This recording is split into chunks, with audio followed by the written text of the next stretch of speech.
तो ये अब हमने टेलीकास्ट जो किया था उसकी एक झलक आपने अभी देखी। और किरण, हम बार बार जिस बात को दोहराने की कोशिश कर रहे हैं वो यही कि हमारे पास सूत्रों के हवाले से बहुत सी जानकारियां होती हैं।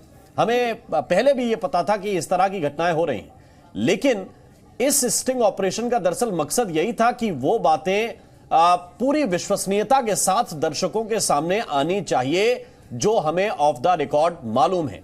हम शायद ये कहते तो दर्शकों को कम भरोसा होता कि ऐसा हो रहा है। चेतन शर्मा या बीसीसीआई भी इनकार कर देता, लेकिन जब उन्होंने खुद कबूल किया तो फिर इंपैक्ट ये कि चेतन शर्मा को रिजाइन करना पड़ा।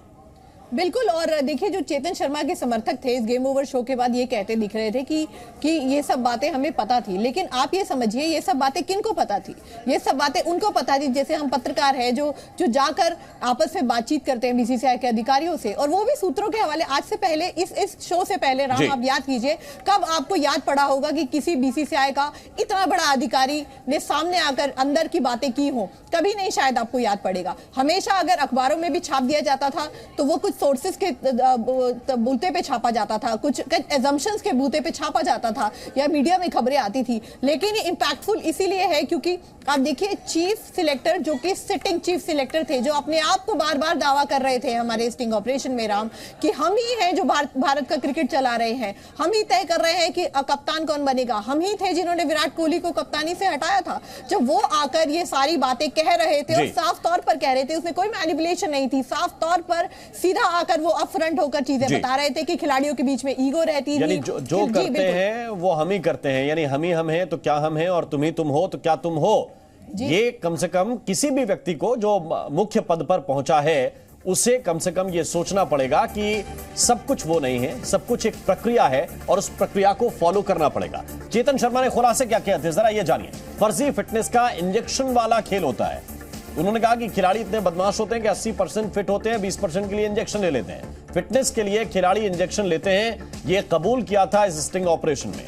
इंजेक्शन से अनफिट खिलाड़ी 100% फिट हो जाते हैं और फिर वो आगे खेलते हैं।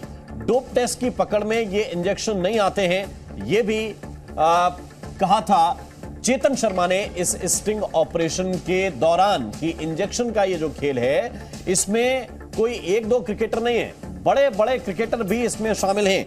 ये बात भी चेतन शर्मा ने कही थी और कहीं ना कहीं उनकी जानकारी में था कि ऐसा कुछ हो रहा है, लेकिन इसके बाद भी प्रक्रिया फॉलो नहीं की जा रही थी। ये बड़ा सवाल था। इंजेक्शन लगाने के लिए डॉक्टर्स को बुलाते हैं खिलाड़ी, ये भी एक बहुत बड़ा सवाल था कि डॉक्टर्स आ रहे हैं, इंजेक्शन भी लिए जा रहे हैं, लेकिन इसके सबूत नहीं है। चेतन शर्मा ये भी कह रहे थे इंजेक्शन लेने की जानकारी तो है लेकिन इसके सबूत नहीं है। क्या कहा था चेतन शर्मा ने, ये आपको सुनना जरूरी है। इंजरी छिपा के ले जाते हैं। 15% अगर इधर उधर होते नहीं है ना, 85% में भी हमें बोलते हैं सर खेलने दो सर, बट मेडिकल साइंस नहीं क्लियर करती ना उनको, तो वो प्रॉब्लम था। प्लेयर तो खेलना था, प्लेयर नहीं बना था। अल्लाह की जैसे बुमराह मतलब झुकी नहीं पा रहे तो क्या करेगा, तो एक दो ऐसा जो मेजर इंजरीज हो जाती है। अदरवाइज तो 80% में भी ये तो बदमाश ऐसे हैं, ये तो चुपचाप जाके कोने में जाके इंजेक्शन लेने देंगे, सब फिट है हम तो। इंजरी छिपा के ले जाते हैं। 15% अगर इधर उधर होते नहीं है ना, 85% में भी हमें बोलते हैं सर खेलने दो सर, बट मेडिकल साइंस नहीं क्लियर करती ना उनको, तो वो प्रॉब्लम था। प्लेयर तो खेलना था, प्लेयर नहीं बना था। अल्लाह की जैसे बुमराह मतलब झुकी नहीं पा रहे तो क्या करेगा, तो एक दो ऐसा जो मेजर इंजरीज हो जाती है। अदरवाइज तो 80% में भी ये तो बदमाश ऐसे हैं, ये तो चुपचाप जाके कोने में जाके इंजेक्शन लेने देंगे, सब फिट है। पेन किलर से कुछ इंजेक्शन है, पेन किलर नहीं मिलता है, इंजेक्शन लेते हैं पता ही नहीं लगता। पेन किलर का तो प्रिस्क्रिप्शन लेना पड़ेगा ना, एंटी डोपिंग में आ जाएगी। अच्छा, इंजेक्शन का तो सीधा उनको पता है कौन से इंजेक्शन है जो एंटी डोपिंग में नहीं आते। इंजेक्शन लेना खुद से ही नहीं, जब कुक लेके जा रहे हैं, बड़े सुपरस्टार हैं, इनके पास डॉक्टरों की कमी है। सही बात, जब कुक लेके जा रहे हैं, चारों डॉक्टर बैठे हैं, फोन करेंगे रात को आगे घर आ गए, बड़े सुपरस्टार हैं, इनके पास डॉक्टरों की कमी है। सही बात, जब कुक लेके जा रहे हैं, चारों डॉक्टर बैठे हैं, फोन करेंगे रात को आगे घर आ गए। तो आप लोग भी अलाउ करते होंगे ना सारी चीजें? हमें पता ही नहीं लगता, शुरू होने से पता लग गया। आप मैच खेलते हो 7-6 बजे तक ग्राउंड पर वही टीम मैनेजमेंट है, वही सारा कुछ है।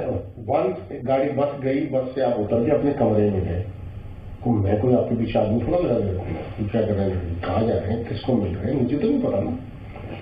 मेरी भी लाइफ है यार, मुझे भी जाना है कहीं, मुझे वॉक करना है, मुझे डिनर पे जाना है कहीं, सब अपना अपना अलग अलग है। But I can break the rule. Break the rule, I don't know who is breaking the rule, but we don't know who is breaking the rule ना, हमें पता ही नहीं लगता।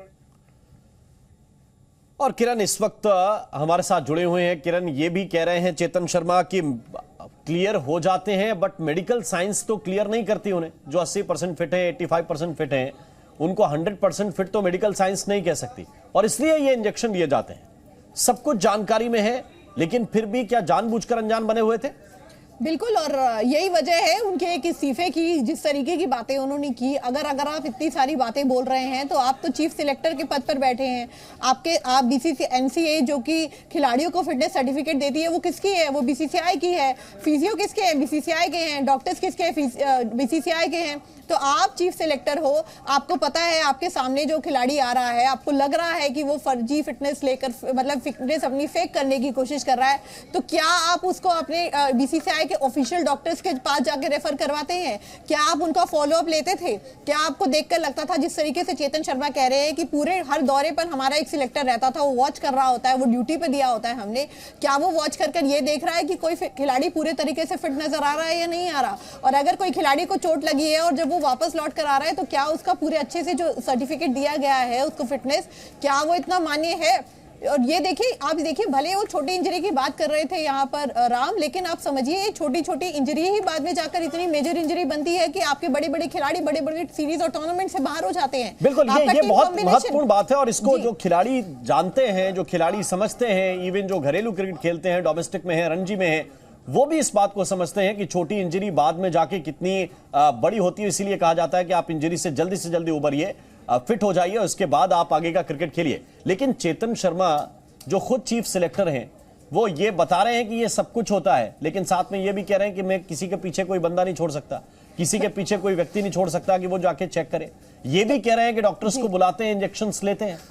प्रोसेस सारा मालूम है, लेकिन उस प्रोसेस को सॉल्व करने के लिए आपने क्या कदम उठाए हैं, इसकी तरफ जाने के बजाय आप एक तरह से ये कहिए कि कंबल ओढ़कर घी पी रहे हैं, सैलरी ले रहे हैं। बिल्कुल, ये नहीं चलेगा।